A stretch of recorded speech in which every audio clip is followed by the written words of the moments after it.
So yeah, I imagine there are kind of quite a lot of differences, the way that retreat centres are set up to cater for people for kind of well-being, for people for personal exploration and all the rest of it. I'm sure people who have depression probably are drawn to going on those retreats as well, but it is catering to a kind of very different sample population of people, isn't it? Yeah. Um, how would it differ then, do you think, in the kind of retreat way?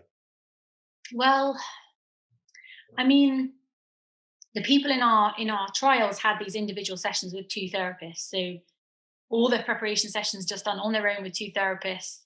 I mean, it's not really, that kind of model won't be affordable in the real world, just because it No. would, I mean, the cost of it is just enormous.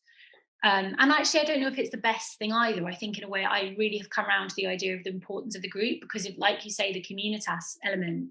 Mhm. But people that have had the individual experience are a bit wary about doing it in a group, because what if people make noise? What if they make noise and they're embarrassed? And it's very exposing. So yeah, it is quite different. But I think a lot of our barriers to doing that kind of work in a group is because we feel like we'll be judged if we cry in front of other people, or if we scream in front of other people, or all of our vulnerable bits are like exposed. But I think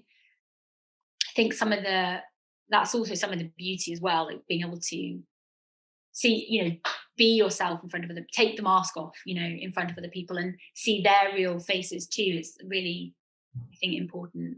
Yeah, that can be quite liberating of, the ceremonial context of being in, and also breath work. So sessions, when you have lots of people. And in some ways, I guess it can be liberating to hear the person next to you kind of screaming at their imaginary childhood parents, and swearing their head off, or just literally screaming, or having an hour-long orgasm, or whatever it is that people do. But at the same time, it can also be a bit of an imposition, and it can kind of invade your own Yeah, experience as well if you're trying to go on a journey. So yeah, I think it can be useful. It can often set off this kind of a kind of like resonant wave of just mm, emotional outpouring in people, but it can also stifle some people as well. I guess it depends on people where they are at, individually in their personality and things. So obviously, kind of the care given in a kind of solo session it can be, really tailor made, and that's great, but it's not really economically scalable, as you say. So I guess that ultimately you have to try and move towards that kind of group session direction, I think. yeah, And that was how it was pioneered as well, wasn't it, with Ronald Sanderson with the LSD yeah, group psychotherapy, well, what he called psycholytic therapy in the UK, 1952. But they were low doses, I think, weren't they, back in yeah. the. But I still think they were onto something, and that, in a way, to make that setting, to try and find ways of making the group setting safer for people, um, is going to be important in the future. And there's a lot that can be done in terms of preparation and integration, like long term preparation and integration with people as a group, so that when they arrive in the retreat, it's not just a group of like people they've never met before.